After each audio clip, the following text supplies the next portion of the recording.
নমস্কার, শুভেন রাহা ডায়েরিতে আপনাদের স্বাগত।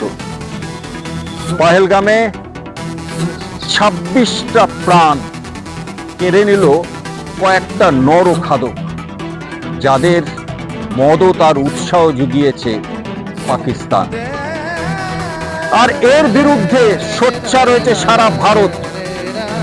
ভারতের সঙ্গে গলা মিলিয়েছে সারা বিশ্ব।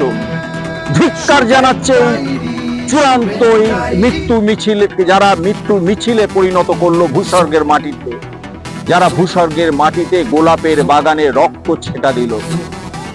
আজকে প্রতিবাদ শুধু এক সাধারণ মানুষ না, প্রতিবাদ সাধারণ মানুষ থেকে শুরু করে খেলোয়াড়, সাহিত্যিক সবাই কিন্তু এর বিরুদ্ধে তীব্র প্রতিবাদ জানাচ্ছে। শনিবার অলিম্পিয়ান, হকির অলিম্পিয়ান, কিংবদন্তি খেলোয়াড় গুরবক্স সিং ক্ষোভে ফেটে পড়লেন। তিনি কি বললেন?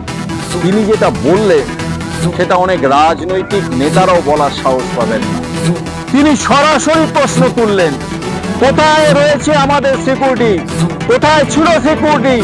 নিরাপত্তা ব্যবস্থার এত গলতি কেন?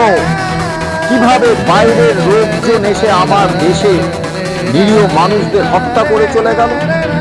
তিনি বললেন, আমি অলিম্পিয়ান পরে আজ আমি একজন ভারতীয়। সেই ভারতীয় হিসাবে প্রশ্ন তুলছি যে এই যে নিরাপত্তার খামতি, এইটা কিন্তু ভারতকে বেগ দেবে আগামী দিনে। আর প্রতিশ্রুতি না, তিনি পরিষ্কার জানালেন এখনই এই মুহূর্তে সরকারকে ব্যবস্থা নিতে হবে এবং সেই ব্যবস্থাটা চরম নিতে হবে। পাহেলগামে যে ঘটনাটা ঘটে গেল, একজন অলিম্পিয়ান হিসাবে, একজন ভারতীয় হিসাবে আপনি কি বার্তা দেবেন? অলিম্পিয়ান ছাড়া আমি ভারতীয় first. I think it's very unfortunate. It should not have happened. And if it has happened, the people who have done it, they are not human. The action should be taken against them properly, and the country against also we should take proper action. I think we cannot take it lying down all the time that people come and just kill our people and go away. Whoever has done it should be taught a lesson properly.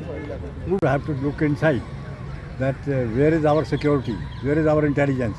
একটা জিনিস, second হচ্ছে যা করছে ওকে lesson শেখাবার আমার দায়িত্ব। So why if they are doing it, we should also teach them the lesson. But at the same time, our security should also be. Why should our people be killed all the time?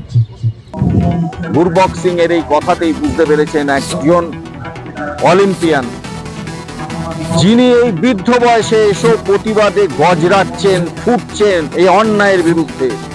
সারা দেশ আজকে এই অন্যায়ের বিরুদ্ধে সোচ্চার। আপনারাও সোচ্চার হন, প্রতিবাদ জানান। নমস্কার, শুভেন ডায়েরি দেখতে থাকুন। ভালো লাগলে সাবস্ক্রাইব করুন, শেয়ার করুন।